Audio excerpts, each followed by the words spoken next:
એટલે ગામના ભાણ ખાચરે પાકી અવસ્થાએ નવું ઘર કર્યું. 16 વર્ષના આઈ કમરીબાઈએ જ્યારે ભડલીના દરબારગઢમાં પોતાની કંકુવર્ણી પગલી મૂકી ત્યારે એનું જોબન લહેરે જતું હતું. એને શું ખબર કે આપો ભાણ 60 વર્ષનો ખોખાર ધજ હશે. માહેરે બેસતી વખતે કાંઈ બહુ નીરખીને મોં નહોતું દેખાણું, કેમ કે એક તો માથે રેશમી સિરક ઓઢેલો ને એના ઉપર પાછી લાલ કીડિયા ભાતની પછેડી પહેરેલી. 16 વર્ષના કઠિયાણી કોળ ભર્યા સાસરે આવ્યા ત્યારે એની હેમબરણી કાયા ઉપર બાંધણીની કસુંબલ ચૂંદડી મહેકી રહી હતી. કસુંબલ રંગમાંથી તો કેવી મધુર મહેક છૂટે. 4 કોરવાળી લાલ ચણોઠી જેવી રૂપાળી જીમી એણે પહેરી હતી. કટાપ કોરેલું કાપડું એને ઝગમગતું હતું અને તાંતમાં લટકતો મોતીદાર મોટો ચાંદલો બરાબર કપાળ વચ્ચે હિચકતો હતો. પણ સાસરે આવ્યા ત્યાં તો ચતુર કઠિયાણીએ જાણ પડી કે પોતે જુવાનીના રંગ માણવા નથી આવ્યા, પણ આપા ભાણનું ખોરડું ઉજાળવા આવ્યા છે. ગામની આધેડ બાઈઓ આવીને આ જોબણવંતીને પગે પડી પડી કહેવામાં લાગી, આઈ, અમે તો તમારા છોરું કહેવાઈએ, આશીષ દો.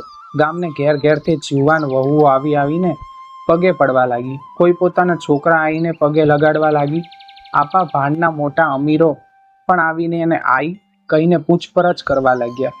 કોઈ એને હસીને તો બોલાવે જ નહીં ને સૌના મોઢામાં આઈ બોલતા જ ભારેખમ બની જાય. એને લાડ કોણ લડાવે? એને કોણ વહેલા રાત્રિએ ઓરડે મોકલે? એને માથે મીંડલા લઈ, સેંથે હિલોળો પૂરી, પાટીએ સુગંધથી સોંધો ચોપડી, કપાળે ટીલડી ચોડી, ગાલે સોંધાની નાનકડી ટપકી કરી અને નેણને સાંધે ભરી કમાન જેવા કરી દઈને બાથમાં લેલા નળંગ સાસુ કે તેવડી સૈયર ત્યાં કોણ હોય?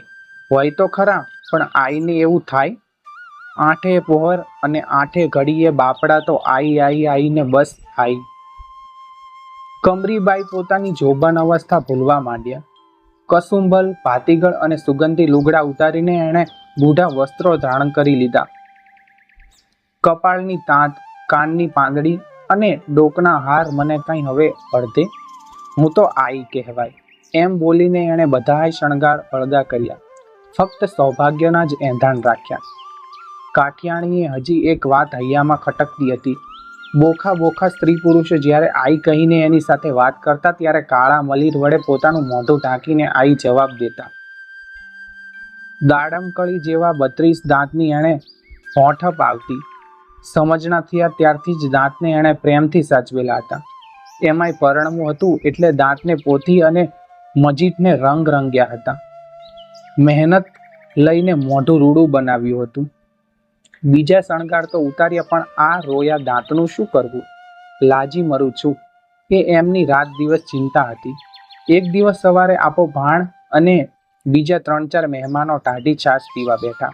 તાંસળીમાં પડી ઘી નાખીને 5 ભાણે પીરસી. પાસે ગોરસના દોણા અને ફીણાલા દૂધના બોધરા મૂક્યા. ધીમા ગોરસ નાખીને પછી તેમાં સાકરના ધોબા ભરી ભેળવ્યા અને સવા ગજ પાનાના કાસાના થાળમાં બાજરાના રોટલા પીરસ્યા. થાળીને માથે કેમ જાણે વેલણથી વણાયા હોય તેવા સરખી જાડાઈવાળા રોટલા આઈએ 2 નાનકડી હથેળી વચ્ચે ટીપીને કરેલા હતા.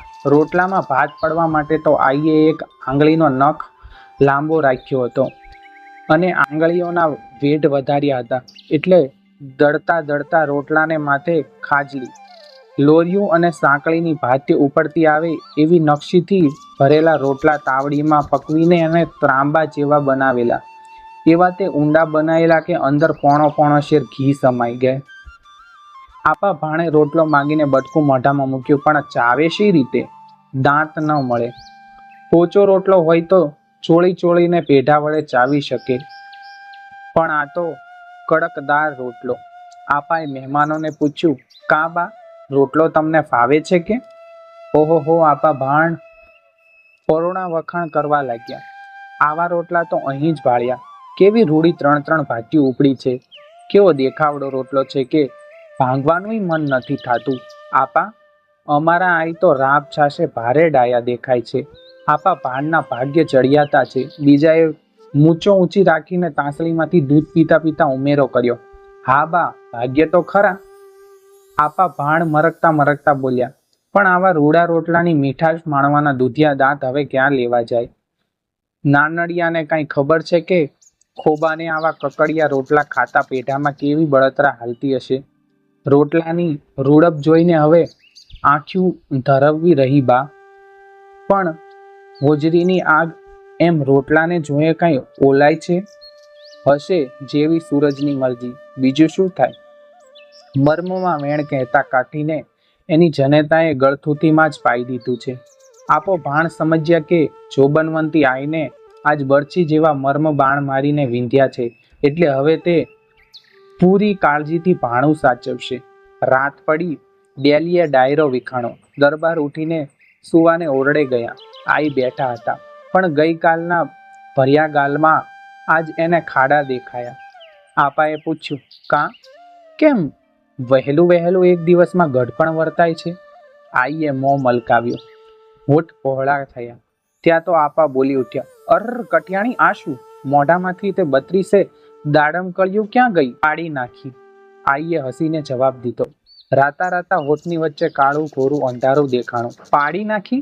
કાળો કોપ કર્યો. પણ શા સારું? બોખાની પીડા સમજવા સારું. આપા ભાણની આંખો ભીની થઈ ગઈ. એણે કપાલ કૂટ્યું. સવારે બોલેલા વેણ બદલ બહુ પસ્તાયા.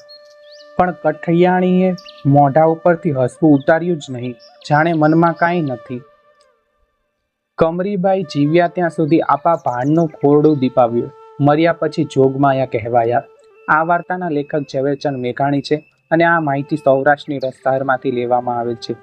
જો તમે આવી જ અન્ય સત્ય ઘટના, લોકવાર્તાઓ, પ્રેરણાત્મક સ્ટોરી અને ગુજરાતી લોક સાહિત્ય વાંચવા માંગતા હોય તો અમારી ચેનલ આપણું સાહિત્યને સબસ્ક્રાઇબ કરો, વિડીયોને લાઇક કરો, શેર કરો. બાકી મળીશું આ વિડીયોમાં અમારી ચેનલમાં. ત્યાં સુધી જય હિન્દ, જય ભારત દોસ્તો.